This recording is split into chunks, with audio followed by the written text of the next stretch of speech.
All right. So we are about ready to get going here. So thank you all for coming. I got my little cheat sheet notes over here. I'm Elliot Weiner. I'm actually your conference chair this year, but I'm also moderating this session. Thank you all for coming. So this event, we are the second of our NTSA Next Big Thing series, and we are the industry leaders' perspectives on adoption of AI. The NTSA, we started the Next Big Thing to look at what were some emerging tech trends that were going to coming to our community. And so we've looked at in past years XR, a big focus this year on generative AI, and obviously next-gen communication. We'll be looking for new topics the next several years. And the Next Big Thing exists outside of Itsec. It's an NTSA initiative, but it's obviously Itsec is one of the big shows, right? The biggest one, and so that's when we like to showcase it. The events today will culminate with a social. This is the second of 4. Please come to the social, but we kind of hook you in a little bit. If you want to go to the social, you got to stay to the end of an event, and then you get your little ticket to get into the social to perhaps have an adult beverage or 2 later, which I will be here if you'd like to have an adult beverage with me, please. The event, this would not be possible without the generous support of our sponsors. And so our premier sponsors, Black Shark and Raphael. Our gold sponsors, FedLearn, SoarTech, and Unity. So please let's give them a round of applause for sponsoring these wonderful events. All right, so I'd like to, now the way as a moderator, I keep it to a minimum. It's not about me. I've had enough FaceTime with this conference to last a lifetime, I'll be honest with you. We're gonna hand it to our wonderful panelists. So what we'll do is they each have a series of remarks. They're going to go about 15 minutes apiece, and then the rest of the time will be Q&A. The Q&A, I have a few questions teed up already, but I have a feeling we're going to be a pretty active audience. I want you to be active with them. We'll have a couple of people walking around with microphones. It's open mic, which makes me a little nervous, but Bob said that's what we're doing, so that's what we're doing. So I do ask you keep the questions professional, keep them relevant. That's what we're looking for, but challenging, bring it on. That's what we want. So the focus of this panel, right, is to look at from our industry perspective, what's going on in AI and machine learning, which, by the way, are very different concepts, and I'm happy to argue with that with people later tonight. But the neat thing about our panelists here is that these are not just business executives that just talk the talk. These are folks that have been doing it. So I know a lot of these folks. I know what they've done. They've had their hands in code. They've had their hands in the data, and now they've risen up in management and do it. So they understand it. They've lived both sides of it. Okay, so they have very, very unique perspectives. So that's why I want let's get their perspectives. Let's challenge them today, and let's have a really robust discussion because there's a lot of stuff that we have to figure out about AI in our community. There's no question about it.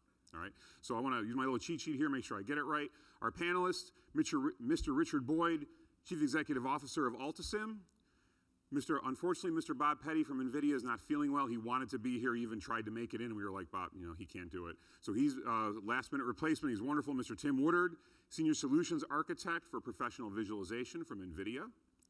Dr. William Chappell, Vice President, Chief Technical Officer of Strategic Missions and Technologies, Microsoft Corporation. And Mr. Gustavo de Figueiredo, Senior Vice President, General Manager of Geospatial Intelligence at Black Shark. So with that, I'm going to pass it over to Mr. Richard Boyd. Richard, here he comes. Thank you, sir. The floor is yours. I have the puck. Well, thank you all for joining us today. I know you have a lot of choices at 10:30. My God, there were so many things out there, so appreciate you choosing to spend time with us today. When Bob and Elliot reached out to me back in February and said, Richard, I want you to talk about the next big thing for next December. And this was right after ChatGPT had just been born or been whatever happened when it came out. That bump in the night. Does everybody remember where you were? November 30th, 2022? Most of us were here, right? Right? I don't know if you were the same as me, but my phone started blowing up the next day. And I was like, what is going on? Everyone's like, Richard, have you seen this? Do you know what's happening? And I'm like, just calm down. It's just another edition of GPT. We've been playing with it for a long time. Don't worry about it. But anyway, when they reached out and said, talk about the next big thing in December, I'm like, oh my God, I have no idea what that is going to be. And that's the new reality that we're all trying to adjust to, right, is that God knows what's going to happen next. And I was the big kerfuffle there right before we started was all of us updating our slides because the data and the information about what's happening in this space is updating every week. I've been trying to write a book on this, and I've got to deal with MIT Press. I've been trying to write this book for the last, a year and a half, but I keep having to update the chapters. So that's where we are. But I want to talk about partnering with these systems, what we can do in the meantime until we get to this 3-letter word acronym here. How many of you know what that acronym is? Just shout it out. It's artificial. Do you know who first came up with that term? A guy named Ben Goertzel, who I met at a Singularity conference in 2009. We'll talk about that. But until that happens and the singularity happens, beyond which we have no idea how we're going to even operate as humans, we have to figure out how to operate and do business and support our war fighters and all the stuff that we're doing here at Itsec. So that's mostly what I'm going to talk about, but I'm going to give you my perspective, my unusual perspective on all this stuff that's happened until now. So bear in mind, this is just me. I'm not representing any other organization except me and, my company that I made. This is how I think about AI. As Elliot said, there's AI, and for those of you, how many of you are practitioners? How many of you work in AI? How many of you have done machine learning systems? It's hard to see, but a few hands. How many of you are prompt engineers? Okay, everybody's hand should have gone up right then. We'll talk about that. We'll get together and we'll talk about it. We'll drink about it later today. But in the old days, like 1958, again, the idea of AI, backpropagation systems, even machine learning, has existed for a long time. Now, my personal background, if you guys, I assume if you haven't read my bio, I'll give you a quick version of it.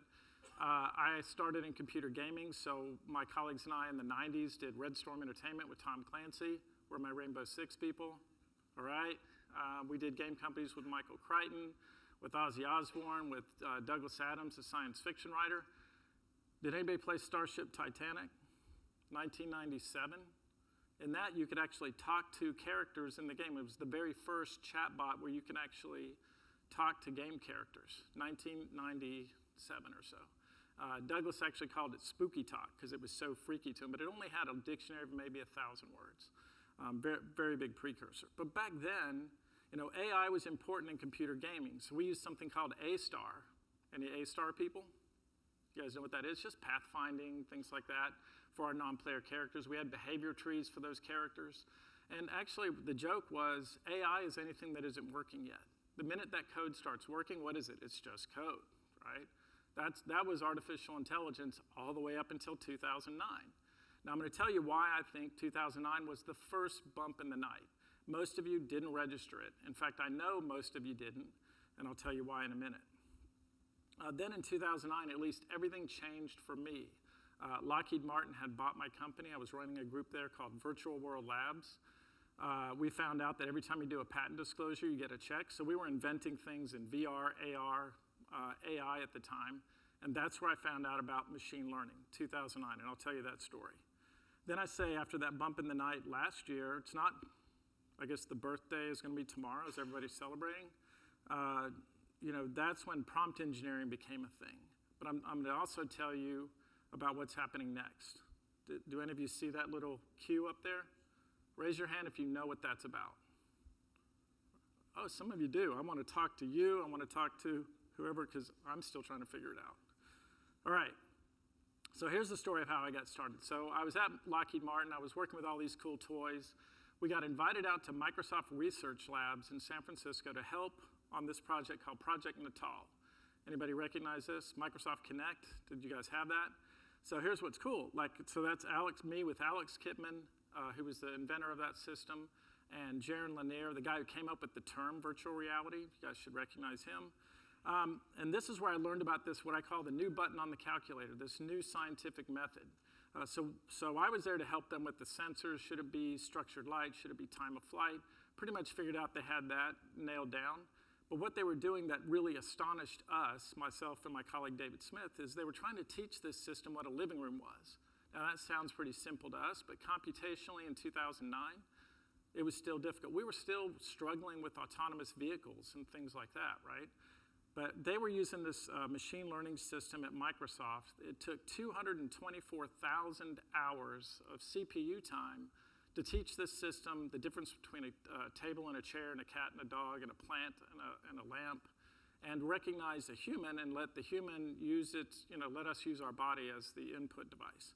So that completely changed my brain. I came back just grabbing everybody I could by the lapels, because everybody at Lockheed Martin has lapels, and you can grab them or by their tie and start screaming at them about like everything's changed. We need to start looking at problems in a completely different way, right?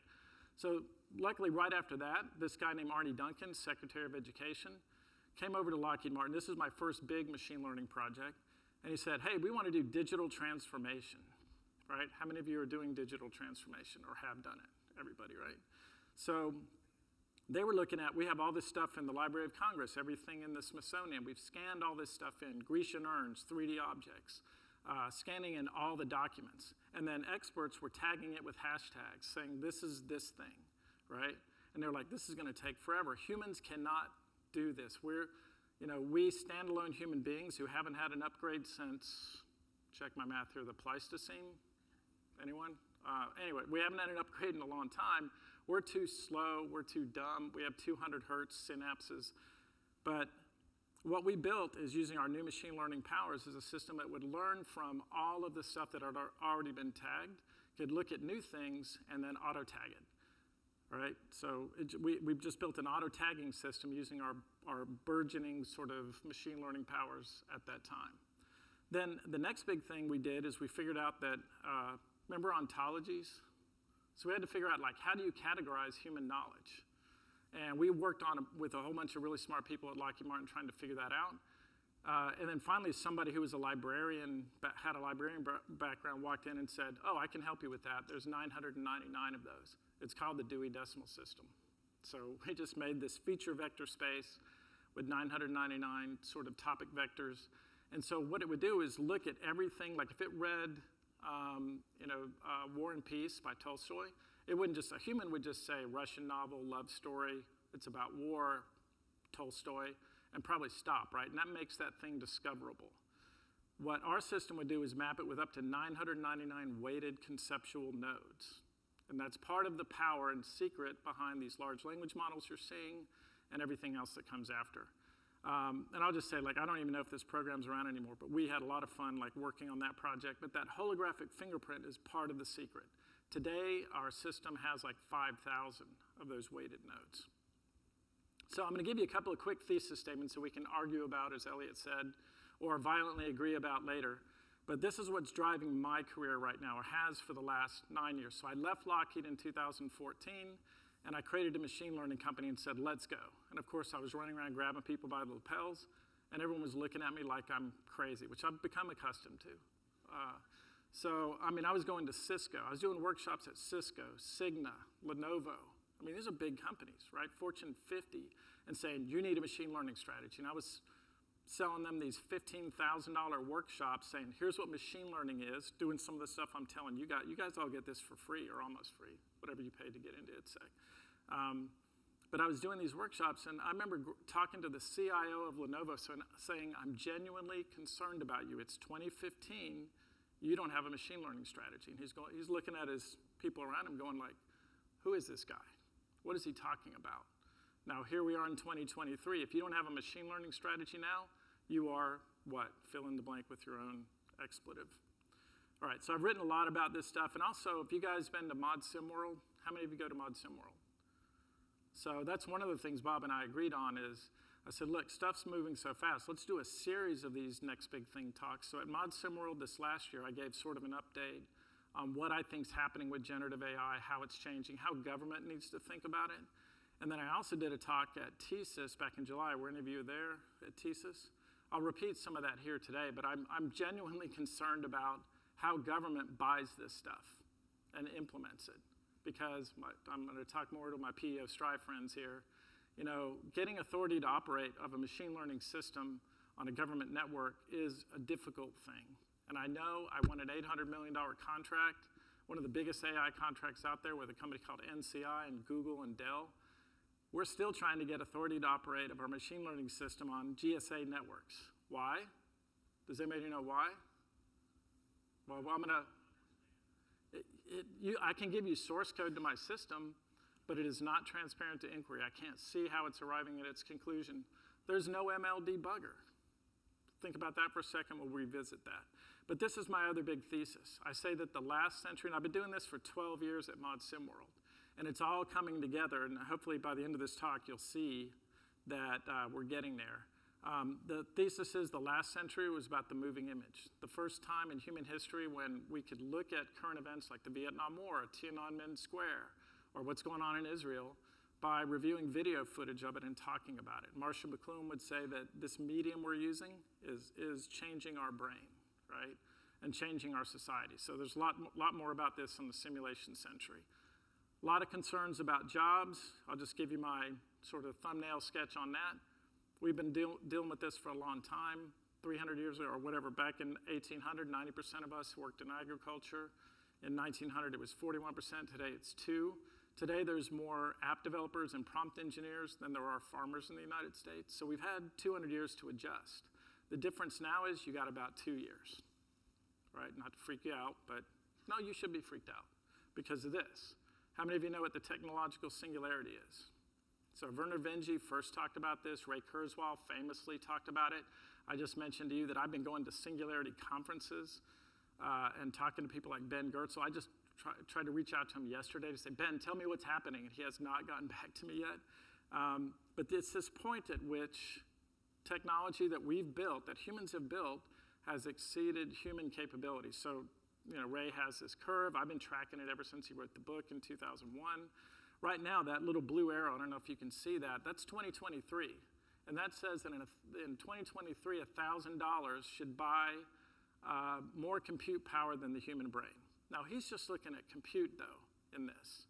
And I think that's missing the point, because I think already machine learning doesn't play by these rules, right? It lives in the cloud. It's working with GPUs, right, Jennifer? GPUs are on a trend that's much faster than Moore's Law.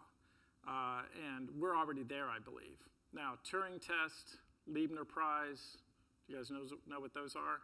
Those are the tests of have machines already exceeded human intelligence. Has anybody seen that be passed yet? And it actually sort of hasn't yet, right? But I think it's the wrong measure. We can talk about that. Bunch of war games that I've done, Force of the Future. I know I'm running short on time, so I'm going to go through this a little bit faster because I want to get to the meat of this. I did a little video at Lockheed Martin saying this is the factory of the future, and it has my animated avatar that freaks my kids out because the hands are weird. But this was about 10, 12 years ago, right? But in this factory, you've got molecular manufacturing, you've got 3D printing, you've got quantum computing even. There's only one guy in there, and there's a dog in the back. You can't really see that. The dog is there to bite the human if he ever touches any of the automation. That's the factory of the future. That's system. And capital triumphs over labor.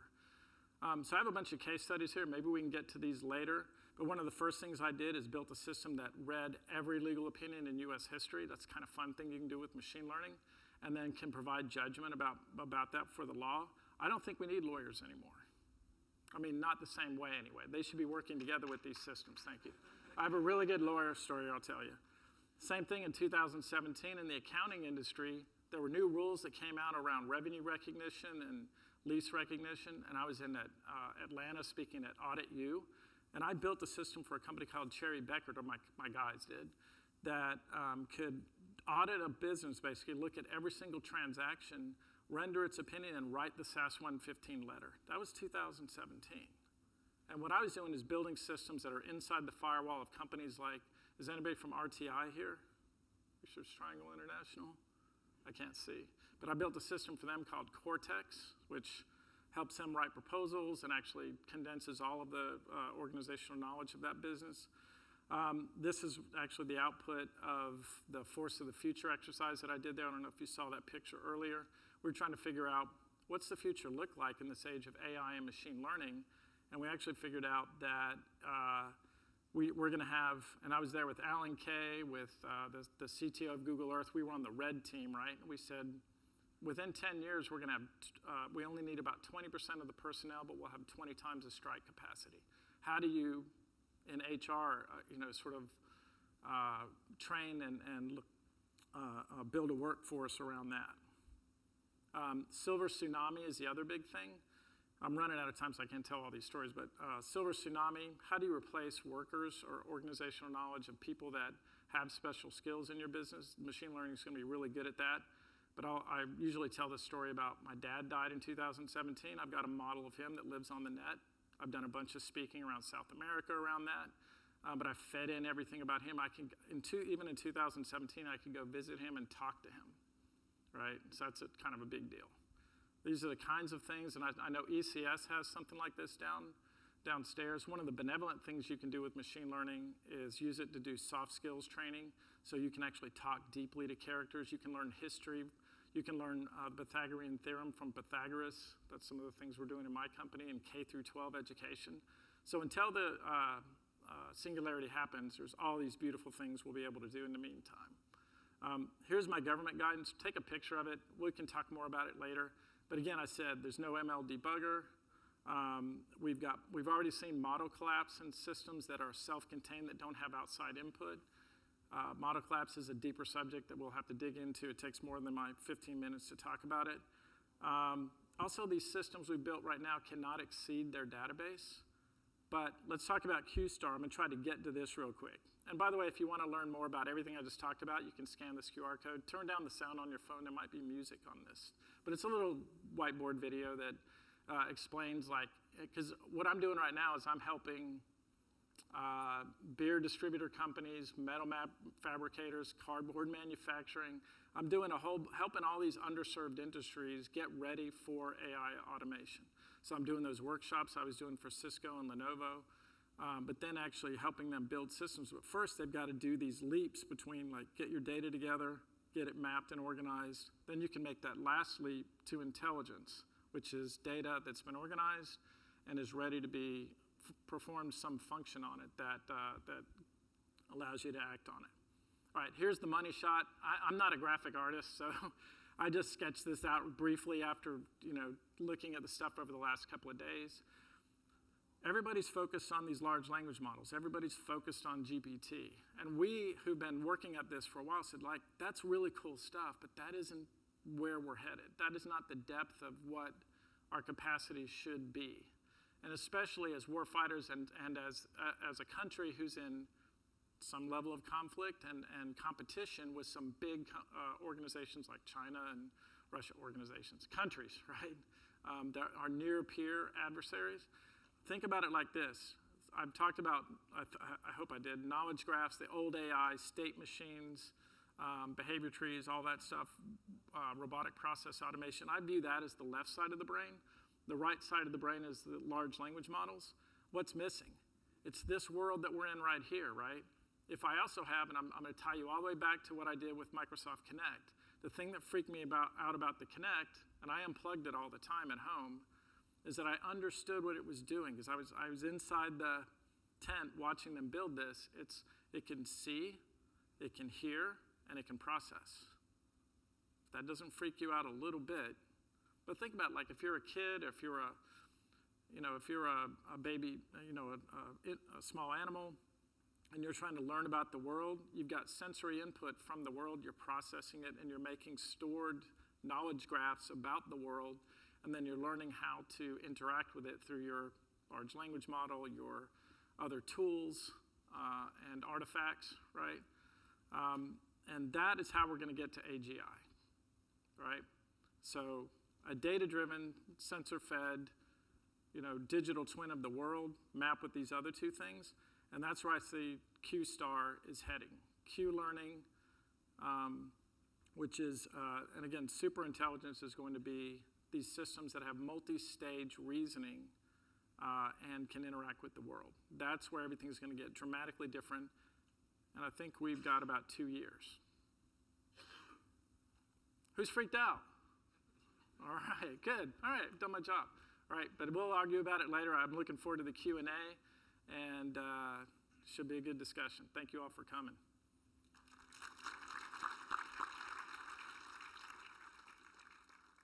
So what a start, huh? No lawyers? I didn't think anybody was going to get up and say that. I kind of like it, though, Richard. No, I'm sorry. So quick, it makes me think, but you should be freaked out a little bit. But who in the room, is there anybody in the room who has not played with ChatGPT yet? be brave and raise your hand. Oh, we got a few. Okay, so and you're like, I have a 23-year-old who's in grad school now, and I've been begging her for a year. Like, you've got to use it. You've got to start learning how to use it. No, I don't, Dad. And she's proud. Last night, I'm having a conversation about AI with a 3-star Marine general. No lie, a text comes in from my daughter that says, ChatGPT is life-changing. I'm sorry I doubted you. So if you haven't played with it yet, yes, you should be freaked out by Richard, but it is a very useful tool as well. There's multiple things. So please, I encourage you all, get on and try it out. You have to do that. All right, so that was what a great start. Oh man, I'm excited now. All right, so we're passing it on to now Mr. Tim Woodard. Where's Tim? I see him in the shadows here. Senior Solutions Architect for Professional Visualization from NVIDIA. Take it away, Tim.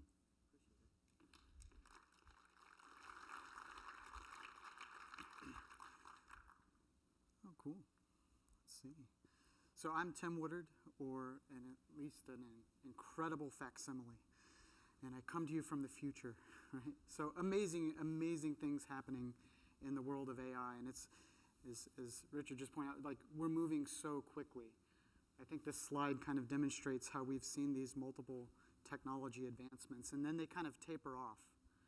We're a long way from the taper when it comes to artificial intelligence, and that's been illustrated by the very rapid and growing adoption of things like ChatGPT.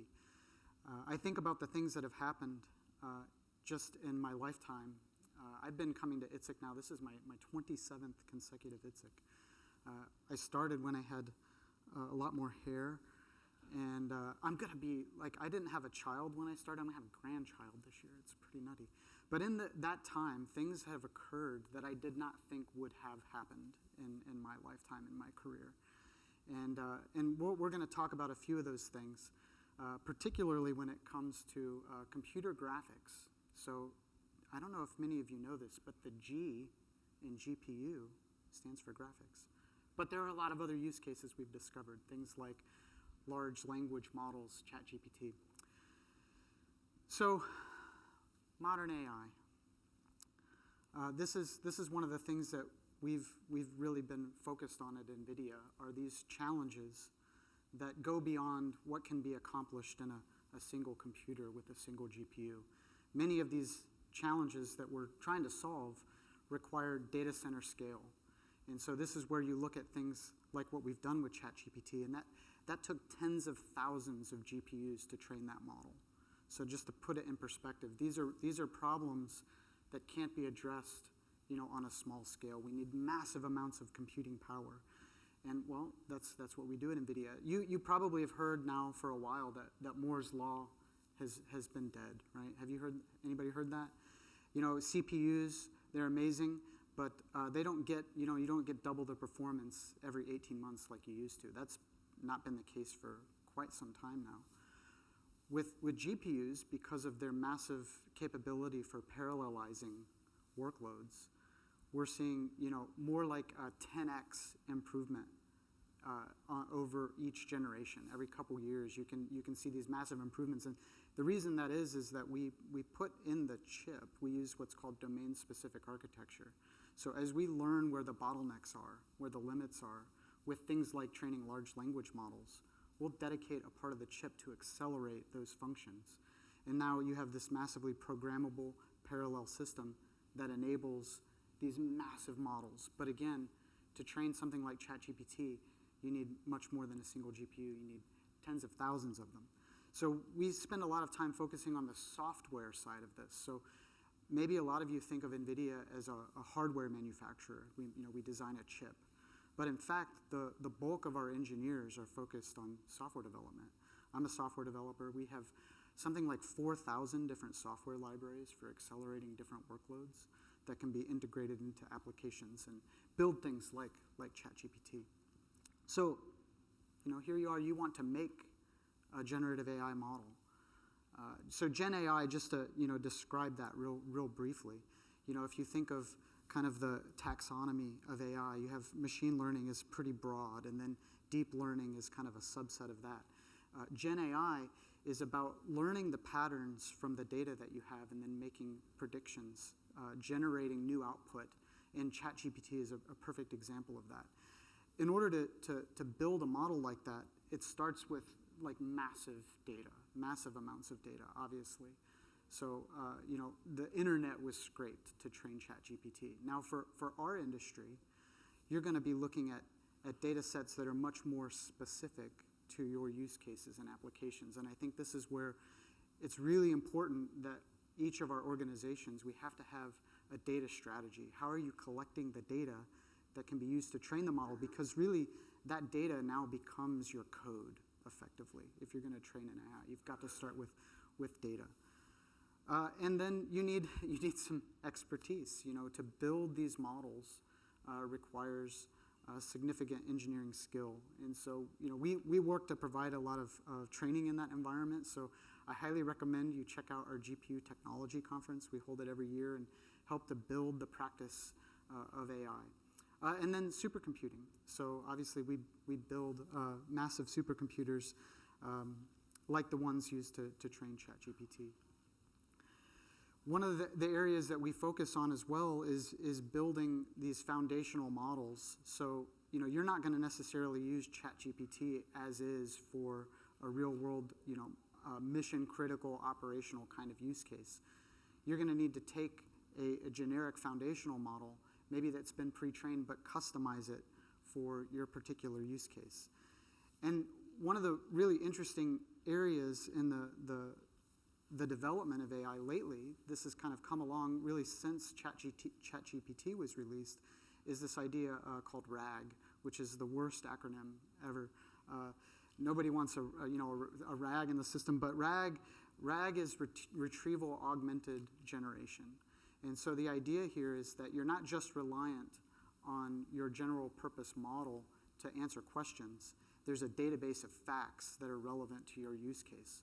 So, you may have seen some of the examples where you can ask ChatGPT to write you a paper, and it will do so complete with citations, but they're hallucinated, right? They look plausible, they seem realistic, but that's not useful if you need something that's going to be factually accurate. So RAG allows you to use a general purpose model in the front end, but it's backed by a database. So this is one of these areas that's moving very, very rapidly.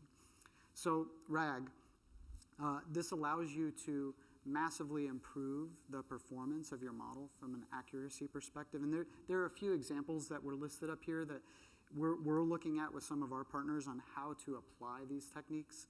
There's going to be a really great demonstration of this later this evening at our reception. Highly recommend coming and checking that out. Bob Petty expects to be able to be there, so you won't have to hear me. You'll get to actually see the real deal. Bob's an awesome speaker. If you hadn't seen it, he keynoted Itsec a couple years ago. Really, really incredible. So this is where we're headed with this stuff, is building the building blocks for how you build these systems. NVIDIA is not going to be the one to come and provide the whole end-to-end solution. We're accelerating the pieces that make this possible. And so this is why you would not use like a general purpose model for something like a query. For example, when was the last time the propeller was changed on the rotor was changed on this helicopter?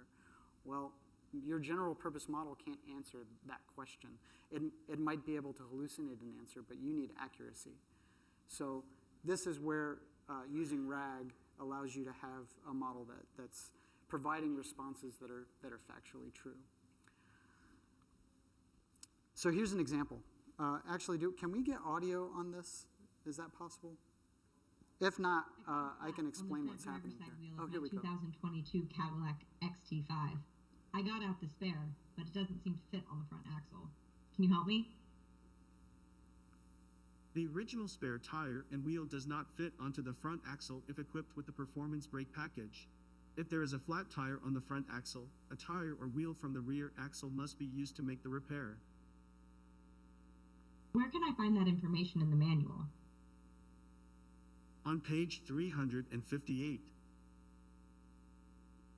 So this is an example of combining a whole bunch of these artificial intelligence technologies. You have an avatar that you can interact with.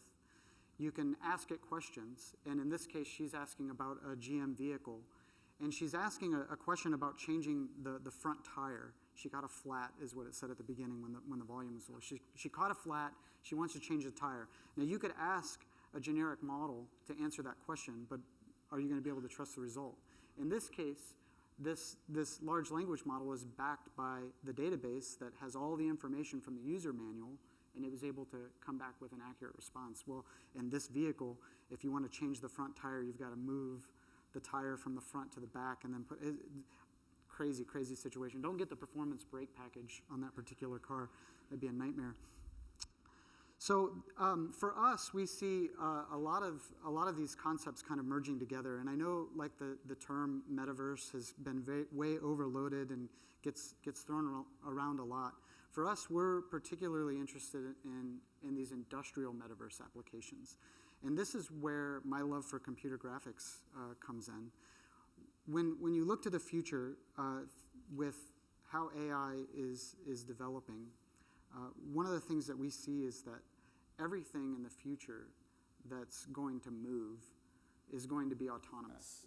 And that autonomy is going to be driven by AI. And the only way that you can train that AI is with simulation. And so we work to create these physically accurate simulation environments to train AI. So to me, this is kind of like the technologies that this industry has been developing for decades, kind of leaving the nest and being able to be utilized for much more broad applications. So here's an example of building the factory of the future. So BMW, they want to build, and not to steal your words, Richard, but the factory of the future, they want to be able to automate the production of their vehicles. Today they have about 5,000 vehicles on the line at once. Just tremendously complex manufacturing environment. So how can we utilize all of these technologies with Gen AI, with simulation, physics-based simulation environments to improve the production capacity at BMW? So here's an example of that. So we have, using our platform called Omniverse, we can take and aggregate data from many different sources, undecimated. So there's this new data standard called OpenUSD that allows you to describe an environment like this in great detail. So you have LiDAR scans, you have 3D models all coming in together to build this very complex environment. And within that environment, then we can simulate the behaviors of the people. We can create synthetic training data so that the perception models that will drive the autonomy of the robotic systems can learn to operate in that environment.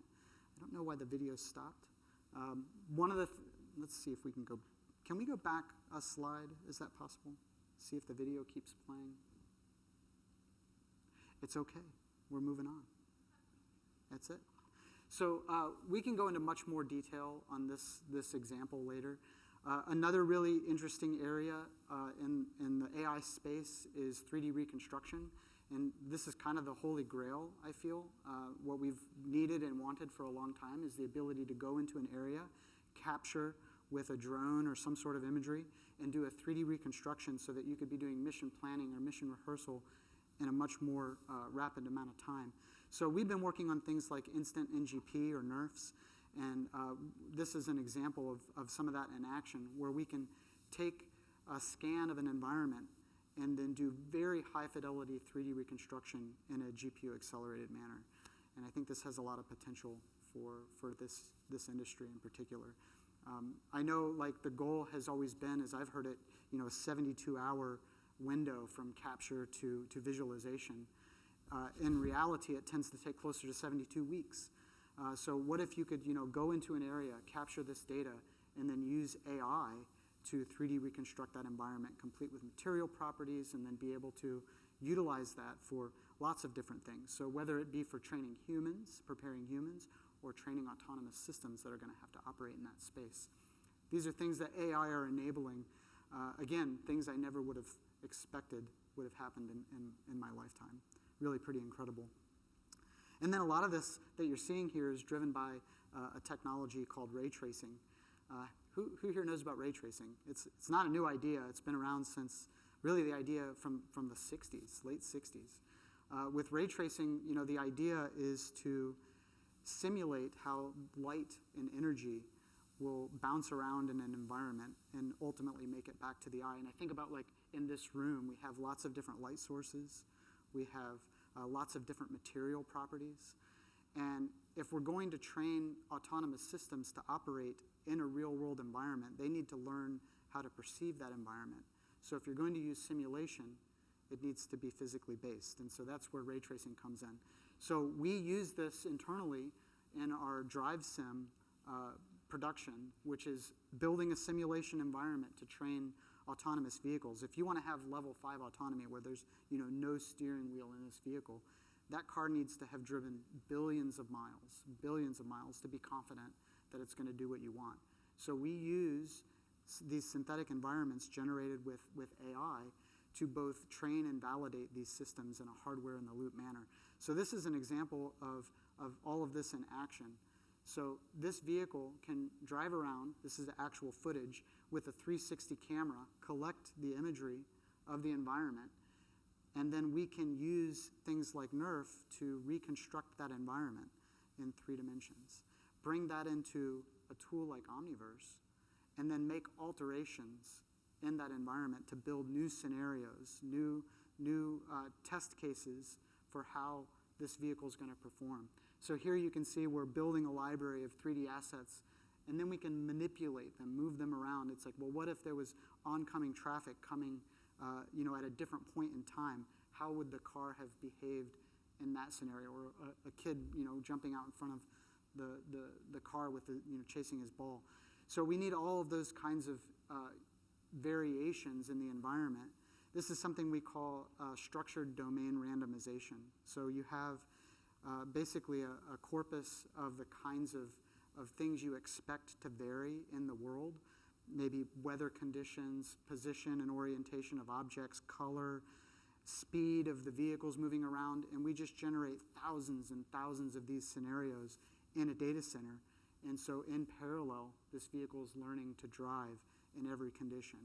And so this is the only way we were going to be able to get to any kind of truly autonomous system, is with massive data center scale simulation using these kind of technologies. And it's all driven by GPUs across the board, which is, again, really pretty incredible, especially when it comes to the graphics part, because, again, that's my favorite.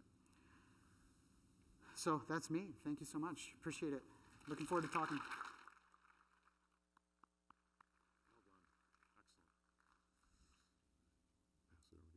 All right, thank you. So let's just continue on. That was a second amazing speaker. So you got a lot to live up to, Bill. So Dr. William Chappell, Vice President, Chief Technical Officer of Strategic Missions and Technologies from Microsoft Corporation. Take it away, Bill. Great. It's a pleasure to introduce some of the work that we're doing, but really reflect on some of the great discussions that we've already had. So I'm CTO of our Emerging Technologies Group, Strategic Missions and Technologies. That includes our federal business. And I'm VP of Mission Systems, so really trying to funnel all of this work that's happening across Microsoft and OpenAI and translate that to the federal business wing. So we talked a little bit about RAG. I wanted to reflect that there's common patterns on how these technologies are being rolled out. ChatGPT, you should definitely play with ChatGPT, but then you should realize that ChatGPT is not a product. It was never meant to be a product. It was a view into what the models can do, but what's happening, you see it actually on the shop floor here, but in thousands of different enterprises across the globe, including first-party co-pilots, what you see is this consistent stack of how the model then gets harnessed and then translated into real capabilities. And it starts with this base infrastructure, with NVIDIA as our partner, built an AI supercomputer that then allows us to train, but then host models. Most people are using the large models, the OpenAI models, but you have thousands of models now available. And we'll talk a little bit about that ensemble capability that you want to be able to partner these very large intelligent models with smaller bespoke models. And then you obviously bring your own. On top of that, you do plug-in execution, so the models have limitations, but I'll show you examples of where they're aware of their limitations, and then they can actually go get skills that are beyond its core data set. And so that's what we talk about when we talk about plugins. Talk about RAG or data grounding. You've got a deterministic knowledge base that is your specific knowledge base, that it should be your root of trust for how you view a problem. that bounds the model, so the model is going to reflect your values and your knowledge base, and that's the data grounding. Then you've got a bunch of work here with how do you do prompts, meta prompting, and then prompt. That's how you personalize the model so that the model will speak through the voice of the task that you're giving it. And then you do content filtering on top. And then you have our co-pilots. I think we've released 20 in the last year as core first-party, from Teams assistants that will catch you up if you missed a meeting, to M365 generating PowerPoints from Word documents and the like. So those are in the hands of early customers. 21st customers around the globe are exploring that, but that's kind of the state of where that technology is very quickly rolling out. So the models have gone from sort of introduction to the world into sort of this core product base over the last 12 months in a very rapid pace. But of course, that's the same basis. If you go, HTX will show you how to do advanced education for the warfighter on the showroom floor. Lockheed has a mission planner that they're demonstrating. Let's see, there's a wargaming exercise which has a chat support with Black Road. So there's a bunch of different demonstrations. Even today, you can go see those on the floor. So it's kind of fun to kind of just see this in action over the last 12 months. The warfighter has been relatively slow to adopt, but you see that especially some of the small companies are like jumping in because they see the power of this capability. So it's about the partner co-pilots and then what the government can do directly. All right, so if you look at text, you've got GPT-4, you got GPT-3.5. This is actually sent this in 6 weeks ago. Llama 2, Orca has been released. Phi 2 has been released. So what you're seeing is a bunch of smaller models that complement the larger models that can be trained to be more domain specific. So RBAC and ABAC in terms of security. So when you go reach out to the different skills that you want to supplement with, like how you partition that and provide additional security. And a lot of work has to be done in the content regulatory filters. It's very good actually at understanding class guides. It's very good at understanding regulatory barriers and making that decision on what gets sent, to which type of user. I'm going to actually skip this because we actually talked a little bit about RAG, but basically the architecture here, is important, and this is a lot of the work. This is where the differential, so the model itself has general intelligence, it's available to many people, but the actual product differentiation goes into how you actually use it. How do you do long-term memory? How do you do short-term memory? How do you retain that discussion, and bring that in so each time you're asking a question, you are not asking a new question or having a new conversation, that you're actually remembering, right, the last set of questions. How do you bring that context into the model and make those more useful? So we already showed a version of this. This is pretty raw, but this is NDAA. So, I worked for the government for 8 years, ran an organization at DARPA. We were doing some of the early AI work that's been translated. NDAA comes out, it's like, oh, what did Congress just tell us what's changing in our future? Bring the NDAA in, you can ask, summarize, for, in this case, a very simple summarization, but obviously it's not trained on the most recent NDAA. That's not in its data set. It is not meant to be an oracle that is telling you what's day-to-day happening, but it is an intelligent engine that can read that NDAA and then summarize the relevant pieces for you. So this is what's happening. This was last year. Last year, this is now in products, our products, the things on the shop floor here. And so text has gone very quickly. What's been more recently announced is a series of multimodal models, and so we look in the next generation. So text should be adopted very quickly. Hallucination rate have been dropped specifically with the grounding structures. That obviously is providing product support now. What's a little more nuanced is the image version of RAG, and actually that's very fresh, and people are figuring out in real time. So now you got the same basic stack, but now you're adding layers of multimodal models, smaller models that can do computer vision, larger models that can mix computer vision, right, with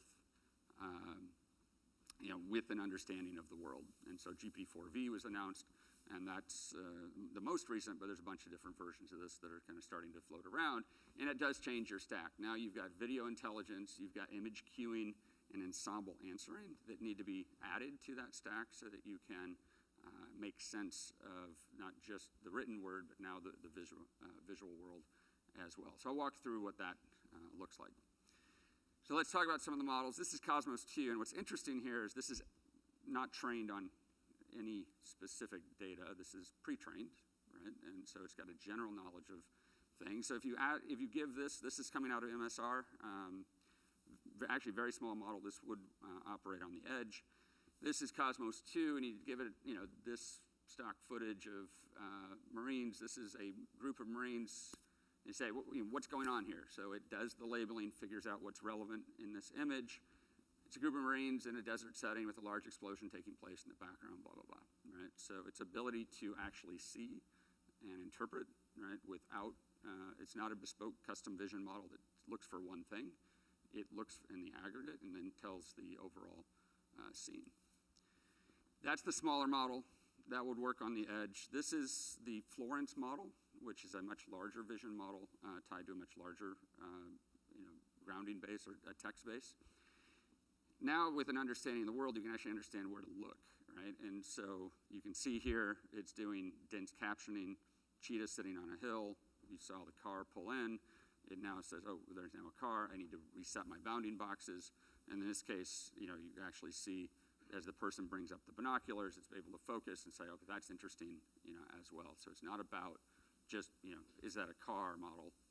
Is that a car? What is the car doing? What's relevant in that scene? And so this is Florence, which is now, if you just log into Azure, this would be the base, computer vision, dense captioning model. Then GPT-4 was released. So that was released about a year ago. GPT-4V was released. Now it's a much bigger corpus of understanding of the world behind the vision models. This is an example of what people are using. This happened to be through Bing. This is the model that's behind the Bing image capabilities, but it's or exposed now as an API through the GPT-4V capability. Now, you can ask it higher level questions. Why is this funny? So you can argue whether this is actually funny or not, but it has an understanding of why a bear on a stage with someone who's calm, right, sets a particular emotion, right, that's not supposed to happen, right? And so it's not about having a image detector that says that's a woman or that that's a bear. It's having those to be accurate, but then the association of those two things together on stage. So you can read through this. It says it's a meme. It basically says, that we all have this fear of our inbox growing behind our back, even though we try to carry on. And then you can ask it to read the text and understand why is that text relevant for that particular scene, and then it can kind of explain, why that meme is the way that it is. All right, so think of national security implications, right? So just overhead imagery, right? So first thing we did is, can you do an overhead? This is an example of where it works. What is this a photo of? It's obviously an aerial photo of Washington, D.C., where I live, specifically showing blah, blah, blah. So again, no training whatsoever out of the box. You give it something, and this wasn't trained very much on overhead, right, as an example. But it gets it right. And then these follow-on questions are interesting because these follow-on questions aren't actually in the imagery itself. It's knowledge of Washington, D.C., the regulations of Washington, D.C., right, that you can't have buildings taller than the Lincoln Memorial, so you can ask things that are beyond just the actual, what's in the image itself. Much like the meme, right, discussion is beyond, it's not specifically in the image itself, it's an understanding of the objects there that then you can have higher level association. But, right, just like text when it came out, everyone used ChatGPT and went, oh my God, it can do this, and then you're like, but it can't do this, right? So it's like, okay, so then you put it in workflow, and that workflow then harnesses the power. So I want to walk you through what that workflow is. I say this is emerging capabilities as we look into the future. So, for example, it's not good at counting. So just like the model itself isn't good at math, it's not actually good at counting, right? This is something that is really weird when you start using it. You're like, how can you be so good at all of these other things? You understand this meme, but you can't actually understand a basic concept like how many planes am I looking at? It knows it's looking at planes. It knows it's looking at an airport. It gets the description right? But counting is the thing it's not good at. And if you look at something like a dashboard cam, right, you'll get these weird errors as well. And so It recognizes a red car's on the wrong side of the road. Orientation's the type of thing that it gets confused on. So you're like, oh my God, how do I use this thing? Right? So it's like just like the original text, with ChatGPT, it can tell glowing stories. It can do that, but you ask it a simple question, right? And you're like, how can it get it wrong? Well, you bound it, you ground it, right, into your knowledge base. Then you get predictable answers. Same thing needs to happen for imagery. Okay, so what would that look like? All right, so it makes errors. GPT-4, you start there. The good news is you don't have to ask it once. You can ask it many times, right? And it makes errors, and they're actually sometimes unpredictable errors. But actually, that can be useful. So it was alluded to earlier, right? This isn't asking the LLM to do one thing. This is asking the LLM to do lots of things in concert with each other. You'll hear a lot about agents moving forward. Agents are kind of what's happening very, very quickly as you give a high-level task, and it does things like ask it many different times, sort out what the questions are, right, that the responses are coming back from, and then interpret what the next steps are, right? With the human along for the ride the entire way in control of it, but that's what's happening very quickly. In this case, you ask it many different questions. You then analyze the limitations of those questions. You go and get skills that self-correct for the limitations that it finds in its own answers. And then you get those models. You compare that, and then it would even give you confidence scores, right, on what it believes its answer should be. All right, and let's walk through what that looks like. So if I ask it 5 different ways, you see all these different answers, and you see some variance, right? So again, you look at this, you're like, that's not, how do I use this, right?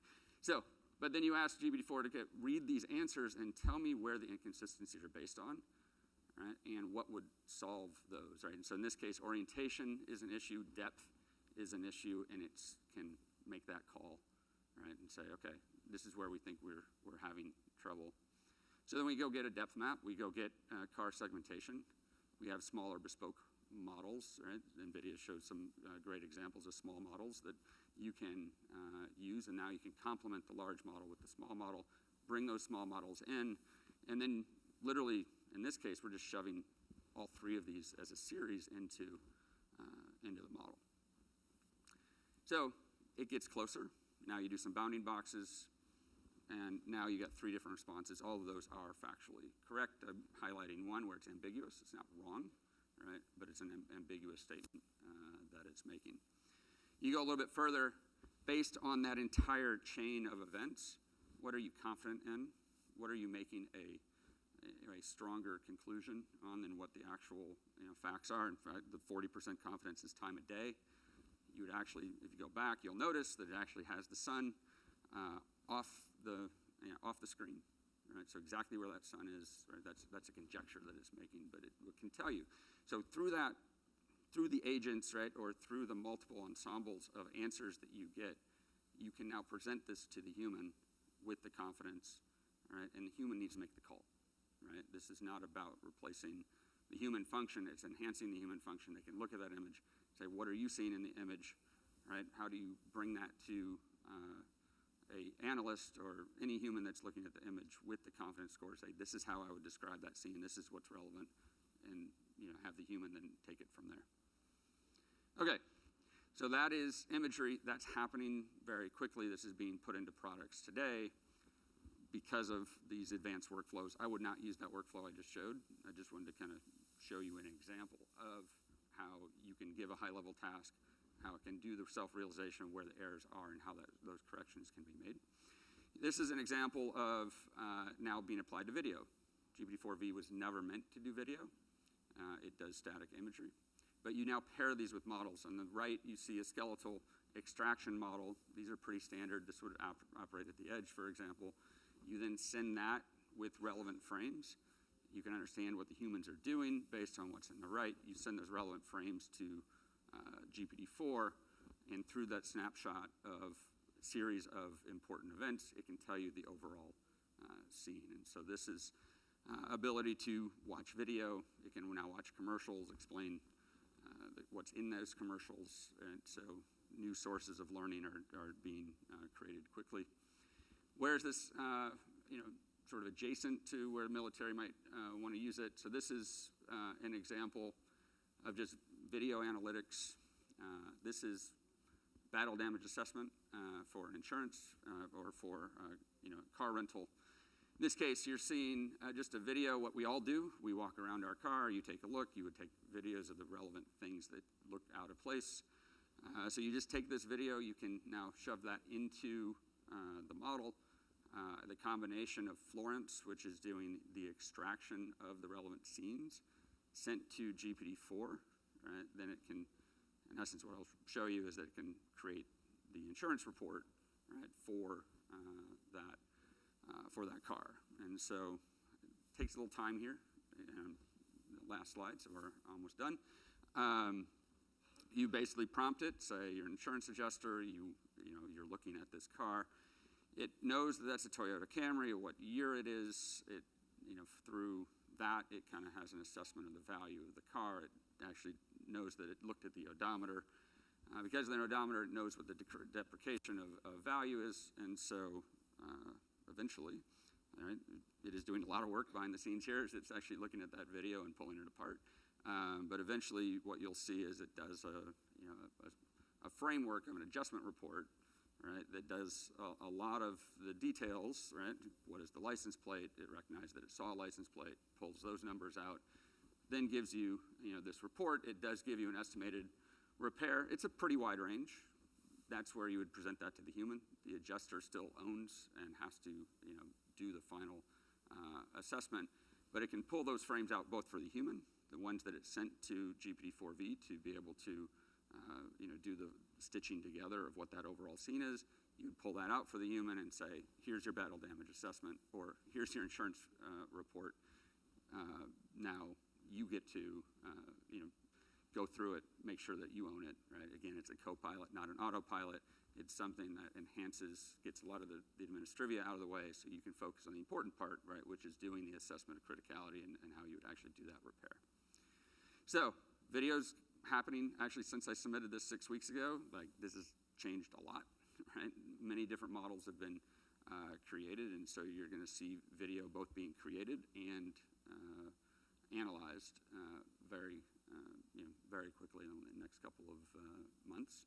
And then the next thing that's happening is the agents that I kind of showed you with those the visual recognition, whether in text or video, or that's going to I think proliferate very quick as well. So giving you a poke into the future, and you'll see these kind of end products and very soon. Thank you.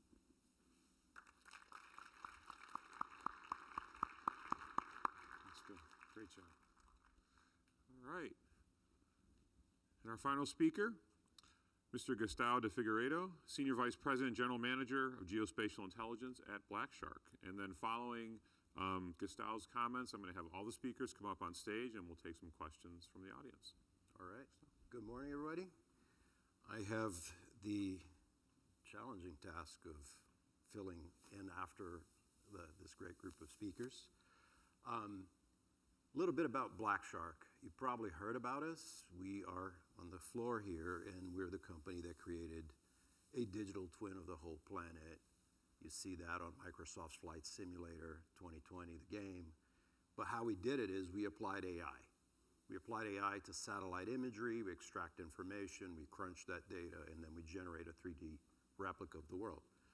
But I'm not going to talk to you about that here. I took a different approach towards addressing the topic, and I really indexed on the adoption piece. So in this conversation, I'm going to tell you a little bit about our journey of using AI for ourselves and adopting it inside our team. And then more recently, last summer, my CEO and the board asked me to take on the job to say, hey, our AI capabilities actually can be used by others, so go make a product line out of that. And so part of the conversation is going to be centered around the human factor of adopting AI. And yes, I am poking fun at large language models here, saying there's a large language mania going on right now. Don't get me wrong, I'm 100% behind them. We are experimenting with them. To pick up on something that Richard said, I have a daughter that's about to enter law school.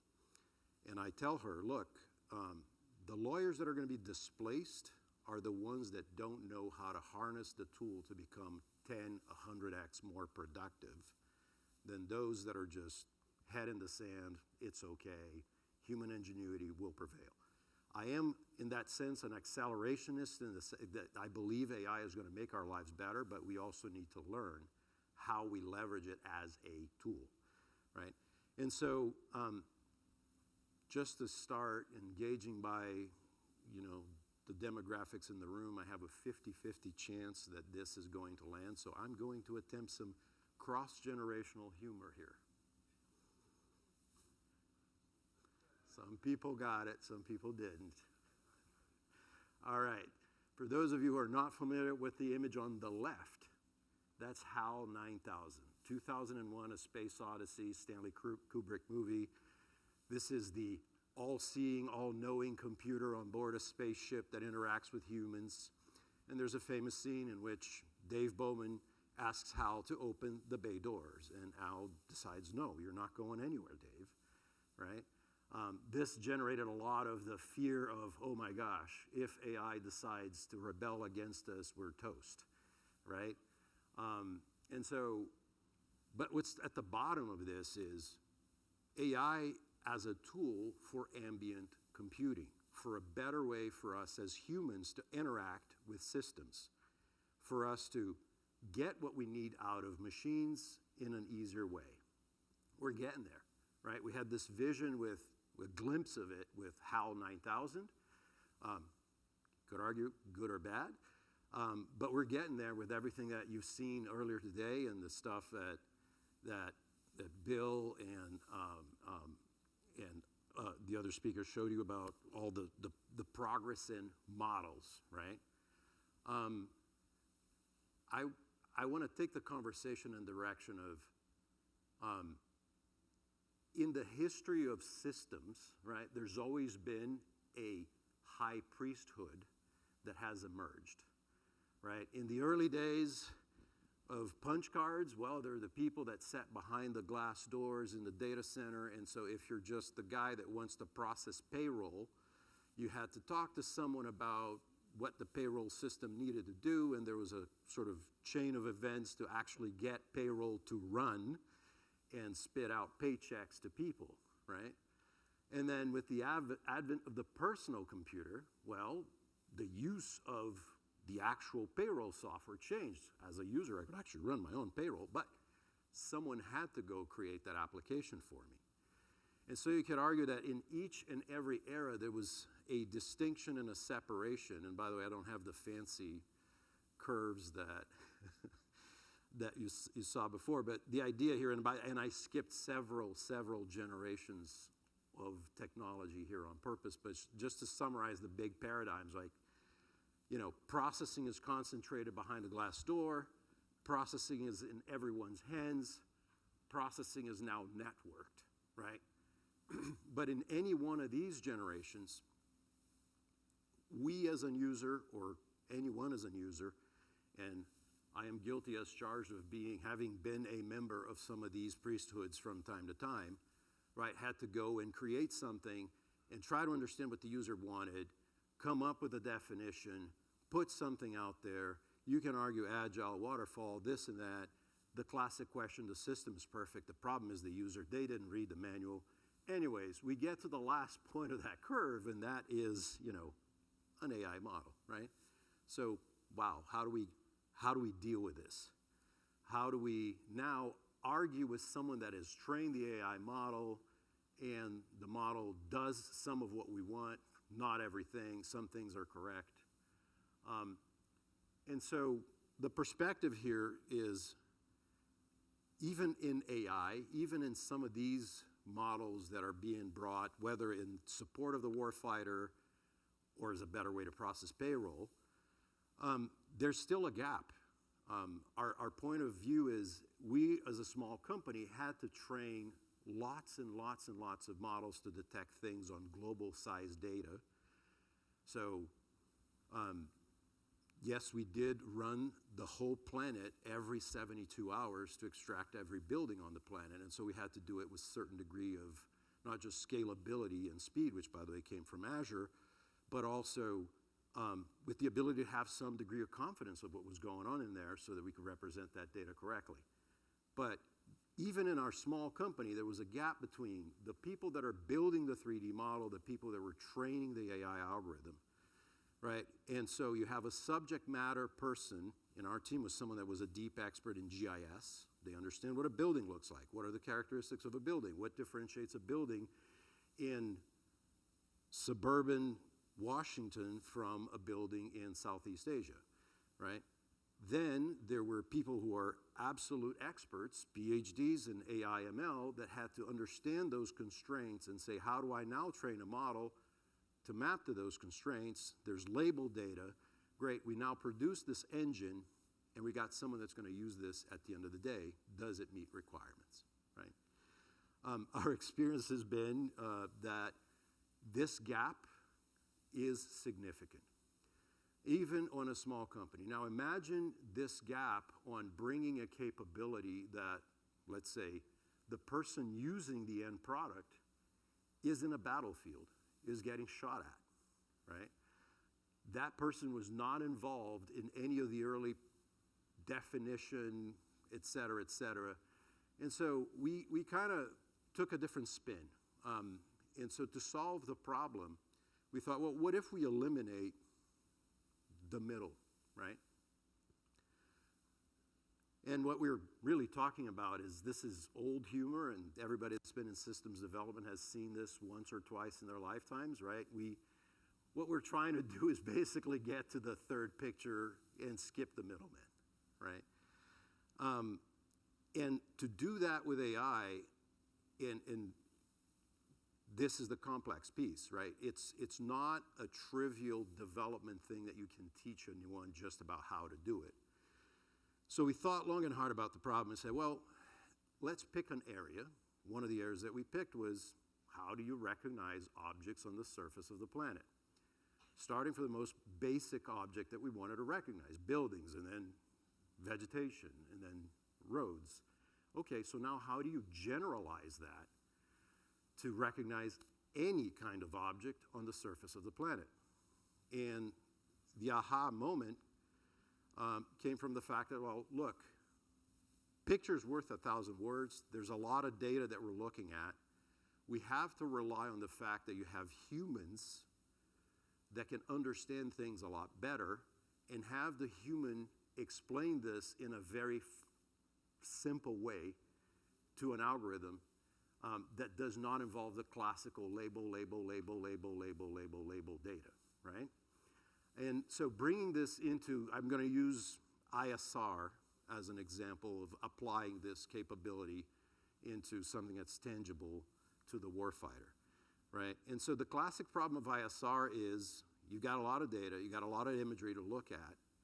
You need to very quickly select threat, target, friend, foe.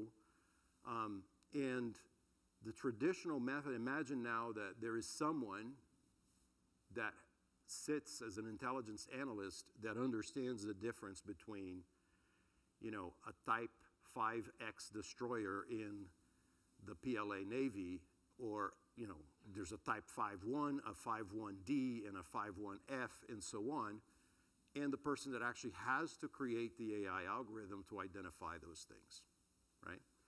And there's a lot of data transmission that needs to occur between humans, between the person that understands the problem and the person that's going to create the model, right? And so we set out on an approach that had a list of requirements, and the first one is, how do we put the end user in charge? How can we create a tool where the person, in our internal case, was the GIS engineer that understands what a building looks like, and in the ISR scenario, the intelligence analyst, for example. And also, how do we do this in a way that we don't require them to get a PhD or, you know, a data science practitioner degree or something like that? And most importantly, we wanted to bring this cycle down from weeks, months, traditional AI cycles of development, into minutes. So our concept was centered around something that allows the user to interact with the algorithm directly, to understand with each step what the algorithm is learning or is not learning, where there's still gaps in learning. And so our approach was to create what we call an integrated development and exploitation environment, where the user can then interact with the AI for this very narrow purpose of object segmentation and identification on imagery. And so thus was born our product that we call Orca Hunter. For clarity, this is not based on an orca model. Our company, Black Shark, we decided to create a joke around orcas and sharks, and you get it. But anyway, so what you're going to see here is I'm actually training an algo to identify trenches in Ukraine. And so in order to do that, I start with creating a training area, and I'm going to apply labels. But the labels don't need to be very precise, very meticulous, and more importantly, don't need to label every single thing in the image. I'm just going to apply some casual strokes to the image. And as I apply each stroke, what you're seeing on the right-hand side is the actual neural network responding in real time, saying, based on the labels applied on the left-hand side, here is what I am understanding that you're trying to segment. So the things in yellow are what we want, the things in magenta, backdrop, not what I want. And you can see that as each label is applied, more of the stuff that we want is in yellow, less of the stuff that we don't want is getting picked up. And then I can run this over a bigger area and say, haha, what else have you found here that matches what I just painted? And with each iteration, the model gets better and better and better and better. But the point here is the person that's doing the labeling is not an engineer. Well, in that case, that was me doing that, but it can be anybody, right? And I mentioned the distinction between different kinds of PLA ships. This is a trivial example where we're just going to separate between a Type 5X destroyer and other support vessels. And so in this case, we're going to use the color red to say this is a support vessel. And as I'm, again, applying each label, the model is responding in real time with here's what else I am picking up from this. And as I apply the yellow color to say that's a destroyer, you see the model will converge eventually and show you both destroyers are going to be lit up in yellow, all the other vessels are going to be lit up in red. Anyways, the point here is not to talk about how this thing works. The point here is to bring this back to the central point of adoption. Our perspective is that by centering on those characteristics that we humans have of how to apply our unique knowledge of the subject matter, and if we use AI as a tool that helps us accelerate the application of that specific, domain-specific knowledge, we can accelerate the adoption. Case in point, we use this tool on a daily basis. It is live. It runs on Azure. Anybody that's interested on it, you can get it today.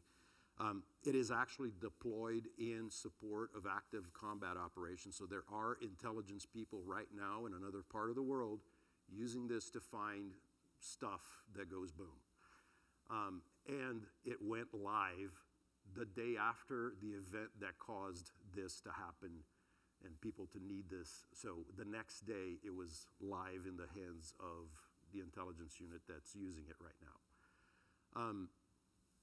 So bringing this back to the topic of our conversation, our focus is really on remaining centered on the characteristics of knowledge that each individual has and short-circuiting that connection between I know what to look for, and now I have the ways to look for it very quickly.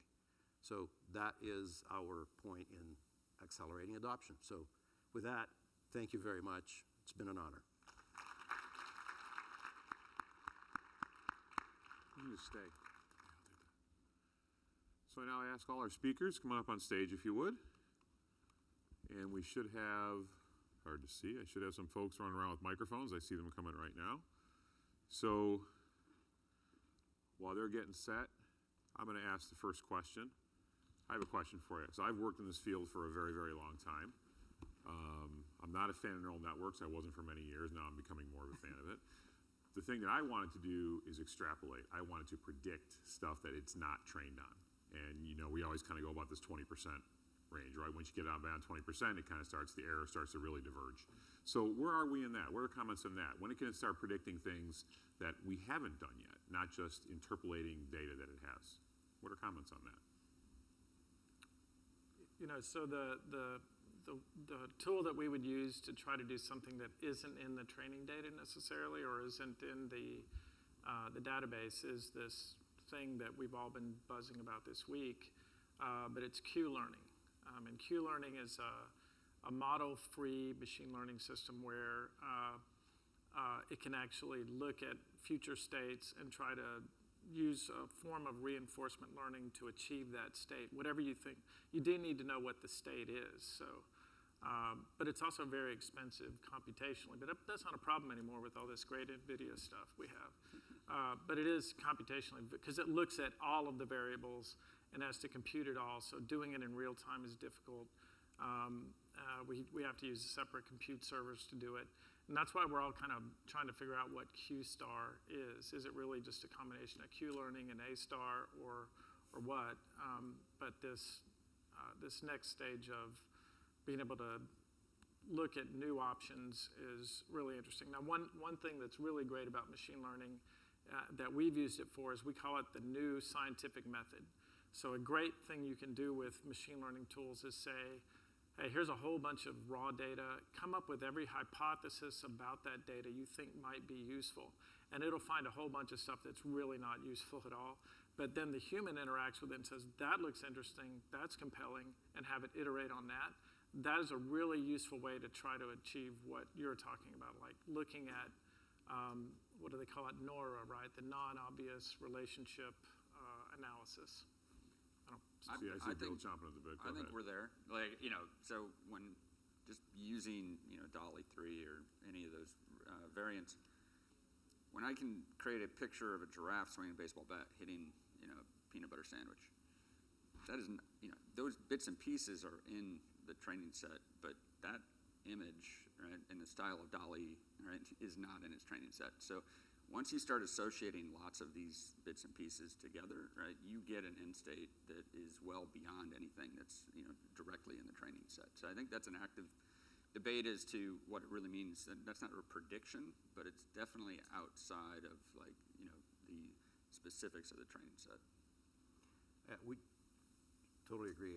One of the things we're experimenting with right now is using generative AI to create multiple hypotheses of a future scenario. So for example, in BDA, you have a scene, you have satellite imagery, and well, you don't have every single permutation of damage available to you as data set, but you can use generative AI to create those data sets of scenarios that are possible and then feed that back into the system as training data.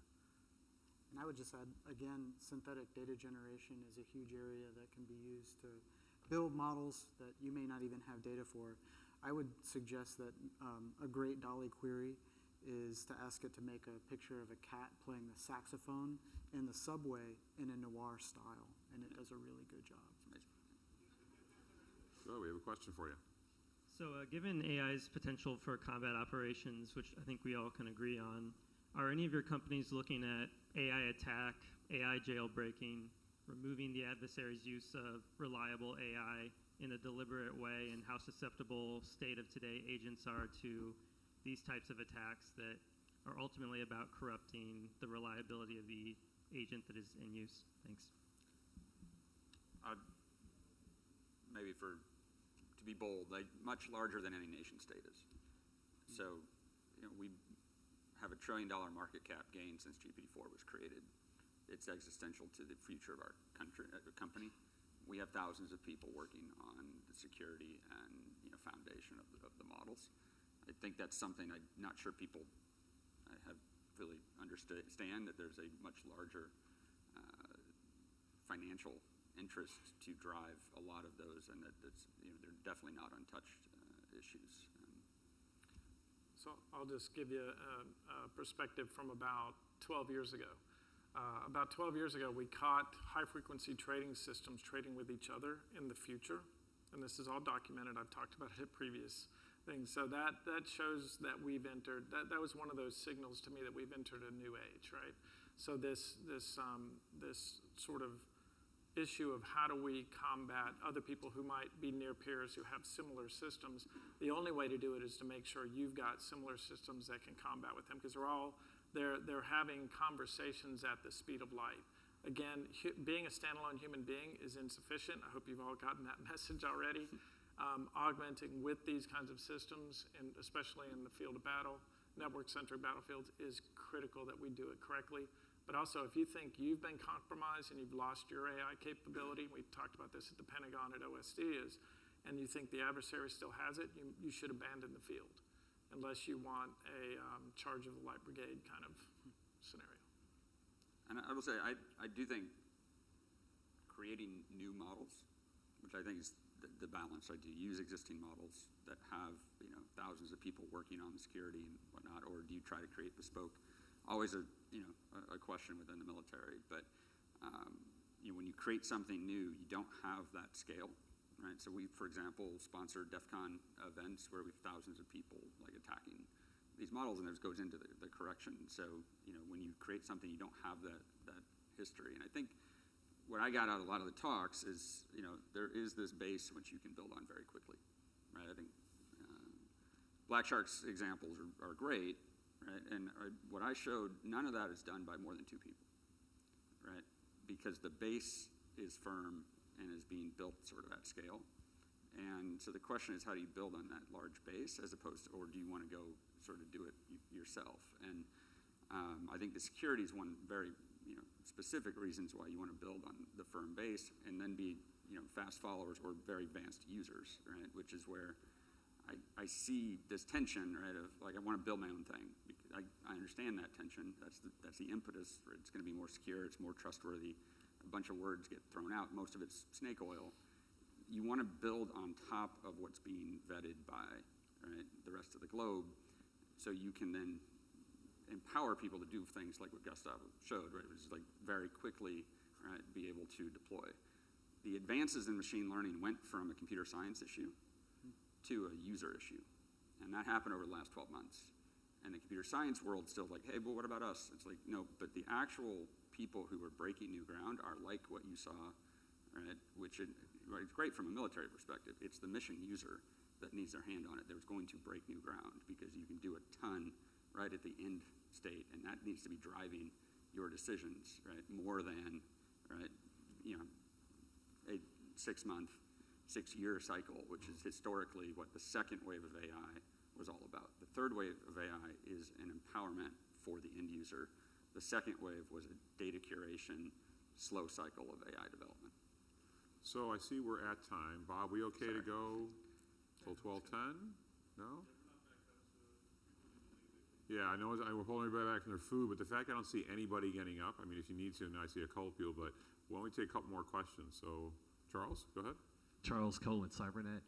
Years ago, my PhD advisor drilled into my head over and over again that simulations are doomed to succeed. And I think he's finally wrong, but I had this mental block in my head that I don't want to trust it, especially with edge cases.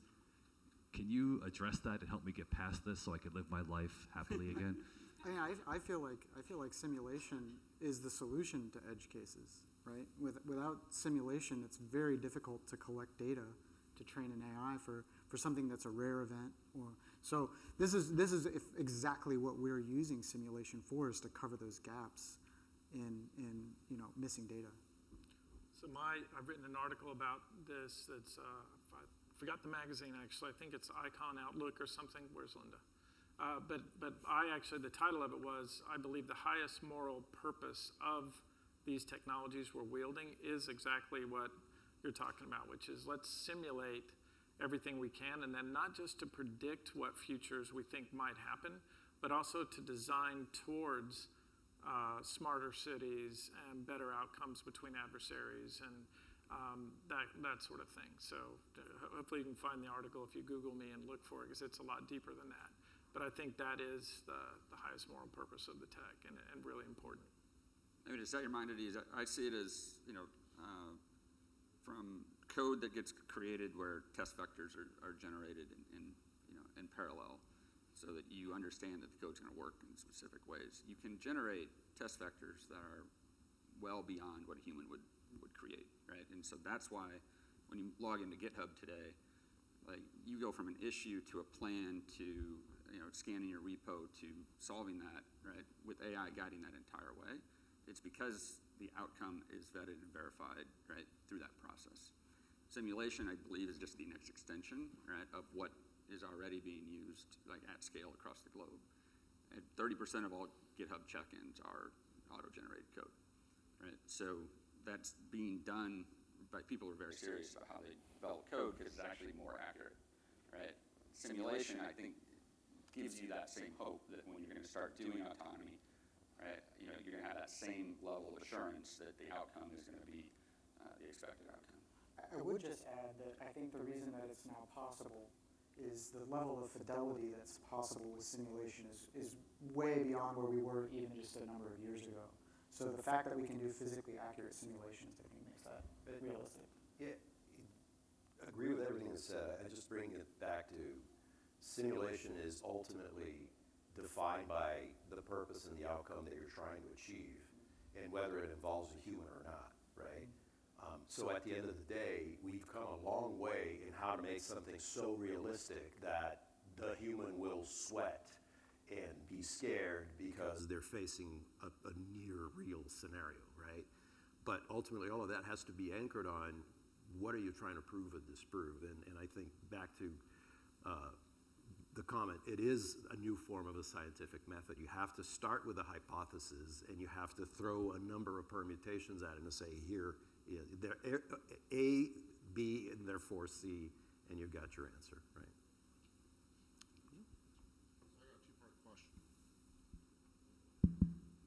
So I got a two-part question. First part is, if you could look in the future, where do you see this problem set going, like 2 and 5 years? And then the second part of that is, with government regulation, do you see that impacting that at all in a positive or negative way, and how would that prohibit or maybe limit that forward progression? So first of all, I would say kudos to the U.S. government for coming out with policy in less than 1 year. Normally we're like 10 years after any kind of technology breakthrough before we create any policy. EU still beat us by 4 months. There's some good thought, I think, that's gone into the policy that's out there, so I'll just talk about that first. But again, I think that this technology is advancing so quickly, it's going to outstrip us, and policy is always going to trail it. And the main issue right now is, like, what is going to happen next? And we haven't really talked about utility function that much. You guys know what we're talking about when we say utility function? It's essentially the goal. And that's the issue, I think, that we really need to focus on. So anytime you build these systems, really focusing in on what goes into it. Can you build an AI or a machine learning system that's aligned to human values? Absolutely. The question then is, whose values, right? But the utility function of social media was not helping the user, right? It was to monetize human attention. Utility function of Google search is not truth. It's the best ad-supported content, right? And the utility function of GPT was really about pleasing the prompter, and that's why it hallucinates. It's trying to please you. And mostly because we were all complaining about BERT, GPT-1, 2, saying that this isn't satisfying. So they tried to make something satisfying. But we need to go beyond just pleasing the prompter and get more to how do we align for truth or better cities, better communities, that kind of thing. I'd say the EO got it about right, and I think the question is how the community responds. If the community responds, right, with certainty that they can move forward, right, that the regulations translate into confidence to start experimenting, then I think it'll be right. If it becomes a pause, it'll be a net negative, because responsible AI is experimenting with how and when it should be used. Watching from the sidelines from the U.S. government is going to be the worst thing you could possibly do. You don't get in shape by watching other people go to the gym. Right? So you start experimenting. And my worry, right, is that just the confidence to get going. There needs to be an aggressive yet responsible approach to adoption. And it sets the tone that it might. And I think we're still waiting to see if this becomes another reason to pause, that the experimentation doesn't start happening at scale. I do see positive signs that's happening. There are certain agencies that are just going out and doing it, putting it in the hands of the analysts to say, do grading, give me before and after testing, right? Does the human and the machine together work better on the individual tasks that I have?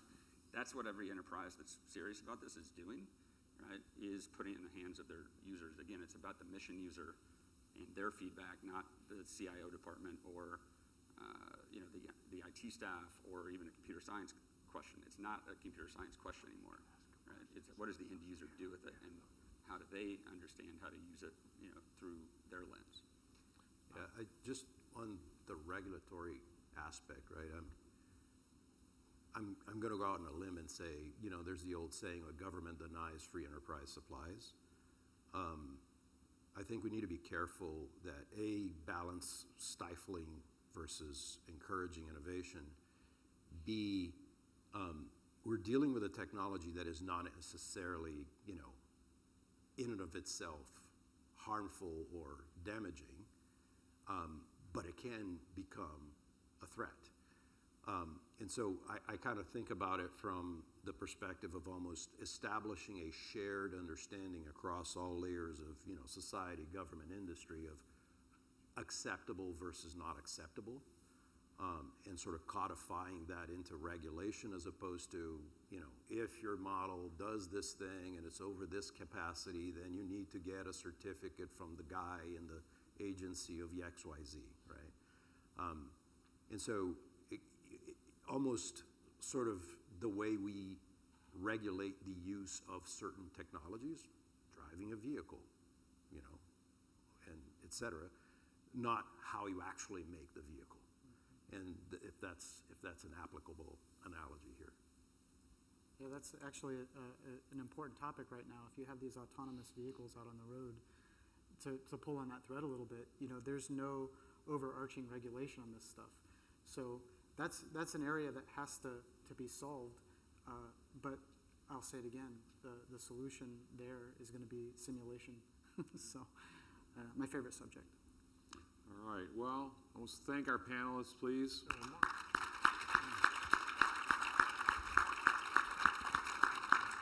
And you might have an opportunity to catch them a little bit right now, but please make sure you get your social tickets. They'll be at the social this evening, and you can definitely accost them with a lot of questions then as well. Thank you, gentlemen. Who needs tickets?